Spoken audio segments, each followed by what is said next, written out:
오늘은 계명과 믿음을 지키는 자라는 제목으로 하나님의 말씀을 함께 나누겠습니다. 요한계시록 14장 말씀은 시온산에 어떤 모습이 있는지 지금 보여주고 있습니다. 어린 양이 시온산 위에 서 있습니다. 그리고 그와 함께 14만 4천이 서 있는데 그들의 이마에는 어린 양의 이름과 그 아버지의 이름을 쓴 것이 있습니다. 저희가 어제 묵상했던 본문, 토요일에 저희는 새벽 기도로 나눴지만 늘 돌아보면 짐승은 그를 경배하고 그를 따르는 자들에게 그 짐승의 이름을 또 그 이름의 수를 그 이마에 기록해 주며 내가 너희를 책임질 수 있다라고 속인다라고 말씀을 드렸었습니다. 그런데 진짜 책임지시는 분, 어린 양, 또 아버지 하나님께서 그 이름을 속량하신 사람들 14만 4천 명에게 분명히 그 이마에 주신다라고 오늘 본문은 기록하고 있습니다. 저번에도 말씀을 드렸지만 14만 4천이라는 숫자는 구약의 12지파 또 신약의 12사도, 그러니까 구약과 신약을 대표하는 성도들의 숫자를 곱하고 또 군대에 다닌 1000이라는 숫자를 곱한 숫자입니다. 그러니 구약과 신약의 하나님의 군대와 같은 우리 모든 성도들을 말하는 숫자이기 때문에 이 숫자를 결코 문자적으로 보거나 14만 명 정도만 하나님이 구원하신다라고 제한해서는 안 됩니다. 저번에 봤던 저희 7장이죠. 그 본문을 한번 돌아보면 누구도 셀 수 없는 많은 자들이라고 분명히 이야기를 하고 있습니다. 그러니 저희가 이 숫자에 너무 집착할 것이 아니라 구약과 신약을 대표하는 수많은 하나님의 군대와 같은 성도들이라는 숫자로 저희가 이해하면 되겠습니다. 하늘에서도 많은 물소리와 같은 소리가 들려집니다. 그리고 그들이 보좌 앞과 내 생물과 장로들 앞에서 새 노래를 부릅니다. 그러니 지금 요한계시록 14장은 이 땅에 있는 시온산과 또 하늘 보좌가 합쳐져 있는, 그러니까 하나님의 집회의 산이 이 땅의 시온산이라는 이름으로 불려지고 있는 장면이라고 할 수 있겠습니다. 그들이 보좌 앞에서 내 생물과 장로들 앞에서 새 노래를 부른다라고 지금 기록하고 있습니다. 이 새 노래는 저희가 계시록 15장 수요일에 묵상할 말씀이기도 한데 그 수정강을 건넌 자들이 부를 수 있는 새 모세의 노래라고도 표현이 될 수 있습니다.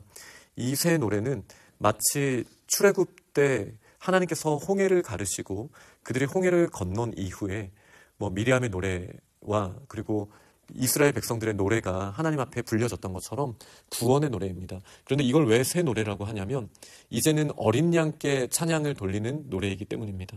그래서 예수 그리스도로 말미암아 속량받은 자들 외에는 능히 이 노래를 배울 자가 없다라고 말합니다. 그들이 직접 어린 양으로 말미암은 속량을 경험했기 때문에 그들은 바로 이 새 노래를 부를 수 있습니다. 이 사람들은 이 14만 4천 명은 어떤 사람들입니까? 또 이어서 4절부터 말씀을 보면 여자와 더불어 더럽히지 아니하고 순결한 자다라고 말합니다. 구약에서 여자와 더불어 더럽히지 않았다라는 표현은 하나님의 전쟁을 할 때 하나님께서 주신 명령 중에 하나입니다. 그러니까 순종하는 군사라는 이미지가 보여지는 내용입니다. 그러니까 하나님의 명령에 순종하는 군인으로서 준비된 자들이라고 저희가 보면 되겠습니다. 그래서 순결한 자로서 어린 양이 어디로 인도하든지 그 이끄심에 따라 따라가는 자들이다. 그리고 사람 가운데 속량을 받아서 처음 익은 열매로 하나님과 어린 양에게 속한 자들이다. 그러니까 하나님의 소유, 하나님의 이름이 이마에 기록되어 있는 하나님의 소유이자 또 속량함을 받은 자들이며 어린 양의 인도하심을 따르는 자들이고 또 거룩한 전쟁을 앞두고 여자와 더불어 더럽히지 아니하는 군인의 모습, 순결한 자의 모습으로 묘사하고 있습니다. 그러니 지금 이 4절까지의 기록만 보더라도 이제 13장에서 나왔던 이 가짜 하나님의 역할을 하고 있는 이 짐승들과 짐승을 경배하는 자들이 모이게 되고 그리고 시온산 집회의 산에는 하나님과 또 어린 양 그리고 하나님을 경배하는 하나님의 거룩한 군사들이 모이고 있는 장면으로 저희가 볼 수 있겠습니다. 곧 최후의 전쟁이 일어나게 될 것임을 이제 암시하고 있는 것이죠. 5절 말씀을 보면 그 입에 거짓말이 없고 흠이 없는 자들이다 라고 말을 합니다. 이렇게 4절과 5절 말씀은 다윗의 시인 시편 24편을 떠올리게 합니다. 누가 산에 오를 수 있습니까? 누가 집회의 산에 오를 수 있습니까? 라는 질문을 던진 것이죠. 손이 깨끗하고 뭐 이렇게 반복적으로 계속 나오는 거 있잖아요. 거짓을 말하지 않는 자, 이 시편 24편을 좀 배경으로 하고 있습니다. 그리고 그들이 말 그대로 산에 올라갈 수 있습니다. 지폐의 산에 오를 수 있는 자들입니다. 이렇게 속량함을 받은 자들이 찬양하고 하나님 앞에서 이제 거룩한 군대로 준비되고 있는 모습, 요한계시록 7장에도 나왔지만 14장의 또 다른 모습으로 지금 묘사가 되었습니다. 그리고 이제 다른 천사라고 표현되는 천사들이 이제 선포합니다. 이 천사는 땅에 거주하는 자들, 그 모든 민족과 종족과 방언과 백성에게 전할 영원한 복음을 가지고 있습니다. 이 천사가 큰 음성으로 외치는 거죠. 하나님을 두려워하며 그에게 영광을 돌리라. 그를 경배하라. 창조하신 그를 경배하라. 이렇게 선포합니다. 그리고 그 이유 중에 하나로 심판의 시간이 이르렀다. 심판의 시간이 되었기 때문에 이제 하나님을 두려워하고 영광을 돌리고 예배하라라고 크게 외칩니다. 이 두 번째 천사는 이제 무너지는 이 세속의 문화와 또 큰 성 바벨론으로 대표되는 하나님 없이 자기들의 성을 쌓았던 자들에 대하여 무너졌다라고 선포합니다. 사실 이 지폐의 산 에덴 동산을 떠난 이후로 사람들이 했던 것은, 가장 먼저 했던 것은 성을 쌓고, 그리고 이제 그들의 힘을 의지하고자 했던 것이 가인의 후손들의 특징이지 않습니까? 이 가인의 아들의 이름을 따라서 성을 지은 이후 이 큰 성 바벨론이 무너졌다라고 하기까지 사람들은 이 바벨탑을 포함해서 큰 성들을 계속 쌓았지만 결국은 하나님께서 완전히 무너뜨리시는 그 심판의 때가 되었다라는 것을 말합니다. 음행이라는 것은 하나님을 떠나 있는 상태를 말하는 것이죠. 그래서 하나님의 심판을 당할 수밖에 없는 그 상태를 분명하게 묘사하고 있습니다. 그리고 다른 천사, 세 번째 천사가 그 뒤를 따라 큰 음성으로 말합니다. 만일 누구든지 짐승과 그의 우상에게 경배하고 이마에나 손에 표를 받으면 그도 하나님의 진노의 포도주를 마시리라. 바벨론만, 큰 성 바벨론만 무너지는 것이 아니라 짐승을 경배하는 자들도 다 그렇게 진노의 포도주를 마시게 될 것이다 라고 말씀하고 있습니다. 이 진노의 포도주도 내일 본문에도 나오기 때문에 내일 또 같이 좀 더 나누도록 하겠습니다.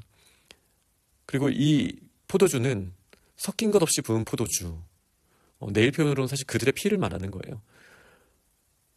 그리고 그들이 고난을 받게 될 텐데 불과 유황으로 고난을 받습니다. 소돔과 고모라와 같은 것이죠. 이 짐승과 그의 우상에게 경배한 자들, 그의 이름표를 받은 자들은 밤낮 쉼을 얻지 못하는, 하나님으로부터 끊어져 있는 상태를 경험하게 될 것입니다.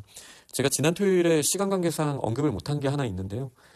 9절에 보면 우상에게 경배하고 이마에나 손에 표를 받았다라는 표현이 있습니다.